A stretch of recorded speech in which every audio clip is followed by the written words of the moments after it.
একটা রাষ্ট্রের নাম সিঙ্গাপুর। কি নাম? আচ্ছা, ওইখানকার মেয়েরা খুবই আধুনিক, ফেমিনিস্ট। ফেমিনিস্ট মানে হচ্ছে নারীবাদী, নারী পুরুষের কোনো ভেদাভেদ নাই, কাঁধে কাঁধ মিলিয়ে সব করবো, ওকে ফাইন। এখন তারা তাদের কেরিয়ারের পিছনে ছোটে, সকালবেলা উঠেই জব এবং চাকরি, কেরিয়ার ইত্যাদি ইত্যাদি। বিয়ে শাদী করেছে, ফর্মালিটিস করতে হয়।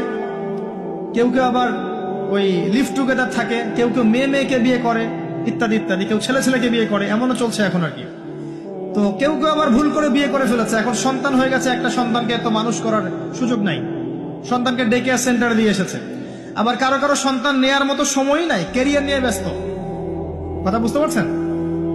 সন্তান 7 মাস 9 মাস পেটে ধারণ করব, আবার এই সিজার বা নর্মাল ডেলিভারি, আরো 2 বছর কষ্ট ইত্যাদি ইত্যাদি। দরকার কি সন্তান নেওয়া? কি করা যায়? দরিদ্র দেশগুলো থেকে মেয়েকে হায়ার করা। যেমন দরিদ্র দেশ মনে করেন যে আমাদের ধরেন মালদ্বীপ বা আমাদের শ্রীলঙ্কা বা আমাদের আফগানিস্তান বা আমাদের অন্যান্য যেগুলো দরিদ্র কান্ট্রি আর কি, ইন্দোনেশিয়া থেকে বেশি নেওয়া হয়, যেগুলোর মাথা পিছু অনেক কম।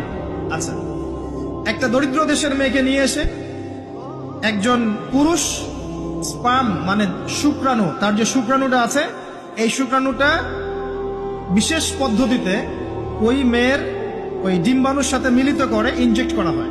আমি কি বুঝাতে পারছি? একটু বোঝার চেষ্টা করেন।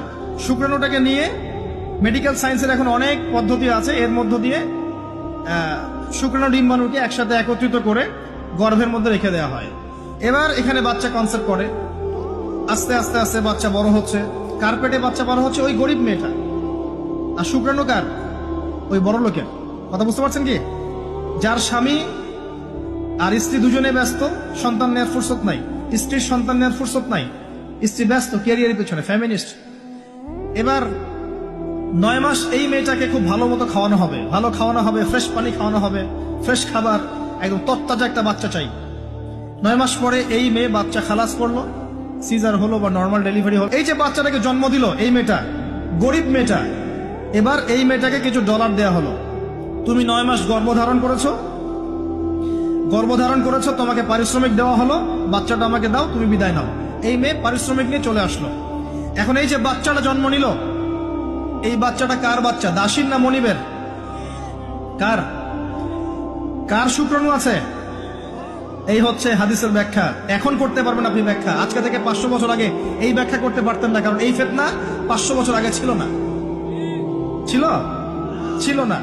এই যে দাসী তার মনিবকে জন্ম দিয়ে চলে গেল,